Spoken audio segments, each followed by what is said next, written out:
Before you were born, I met a man, and now I've come into the possession of a villa in the south of France. What? Last time I saw you, I was lucky enough to interview at Highclere Castle, and all these years later, I still cannot get over just the sheer beauty of the place. It was so breathtaking. I wonder for both of you, what was it like to return to the castle? Because it is very much its own character. It never ceases to give me a thrill. I love it.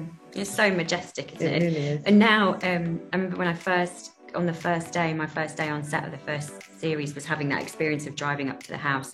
And I was just like, wow. And then now, when we drive up, I think of it as Downton. And I didn't on the first one. I thought of it as like, oh, this is an amazing location. Now I always think of it, I was like, oh, we're back at Downton. Yeah, Yeah, it's stunning. And arriving at that drive for the first time and walking up to the house, it never gets old, that feeling. Yeah. It's magnificent. And I feel like I appreciate it even more now. I think in the beginning it was, you know, you're there so often and you take things for granted. But I think because we have gaps now in between doing these movies, I certainly feel like I appreciate it even more. And the grounds, I feel like if I had a dog and it ran away, I would watch it run away for like a year and a half. Like, I couldn't get over it. Those grounds are huge, and there have been some actors who have gone for a walk. I won't tell you who, but actors who go for a walk And during never lunch come break, back. and they get lost. And there's like a search party. That's how big the grounds are. Yes. Wow. In the spirit of Downton, do you want to spill the tea? No. No, never. We're a very loyal family. Why do you think he gave you the villa? That is where the mystery resides. Your characters in this film go to the south of France. As actors, I imagine that was just excruciating for you. Are you guys okay? For us. I know, right? I couldn't possibly speak for the characters who remained at Highclere, or the actors, but we wanted to cheer them up, so we sent them pictures of us lying on sun loungers in the south of France, and the WhatsApp group got a little heated, but it was fun. It was a tough gig, but as Elizabeth says, someone had to do it. Hugh, I'll start with you. What was it like coming into this Downton family? They made my life very easy. I didn't feel like the kind of, was it curly-haired stepchild? We were very suspicious of him for a few weeks. But they hit it well. They hit it very well. I came in, they pulled up a chair, I joined the circle, and that was that. In a new era, Hollywood comes to Downton. In the spirit of Hollywood, do you both remember your very first Downton audition? I remember my audition distinctly because I remember somehow I'd gotten lost or I'd taken the tube. You? And You getting lost? Right down, you know, in your box. And it was a muggy day, and I remember that I showed up late, and I suddenly panicked about my hair. The girl at reception was combing her hair, and I said, I'm kind of embarrassed about this because it's actually a horrible thing, but I said, can I borrow your comb? I'm just about to go in. And she just looked at me and said, no. I wung it with very bad hair. And I don't know, that's what I remember.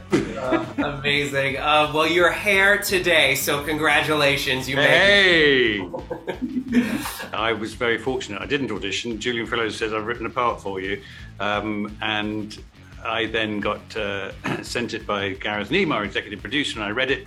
And the first thing I said afterwards was, this is wonderful, but who are you going to get to play Violet, the mother? And he said, we're talking to Maggie Smith, or we're hoping to get Maggie Smith. And I said, well, dream on, pal.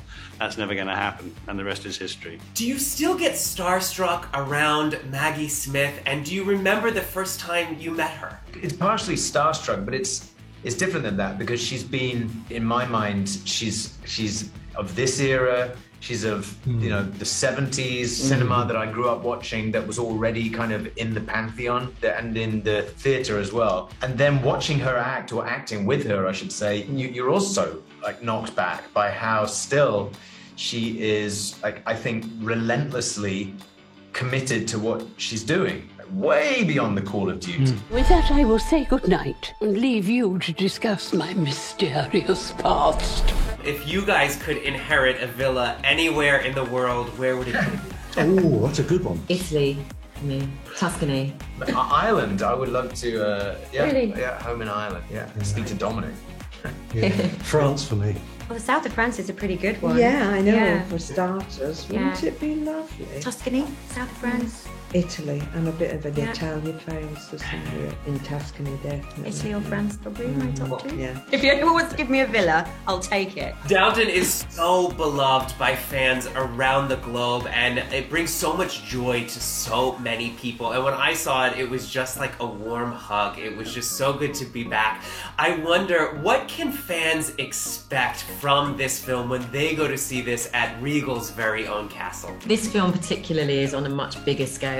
The Hollywood element of it and also France is just spectacular, and I think people will really enjoy that in cinemas, and definitely one to see on the big screen. Don't wait for it to be on TV. A lot of laughs in this A lot one. of laughs. A few tears. Yes, it's quite touching in many, many areas, but funny, looks beautiful. Yeah, I think they could. And excitement. Yes. It's really entertaining, It's this one, isn't very it? entertaining. I've seen it twice, and both times, obviously I know the story, but both times I've been like, oh, this is great. I really love this. Like, genuinely, thoroughly enjoyed it. Congratulations, guys, from my very own castle under an off-ramp in Los Angeles. Congratulations. Bye.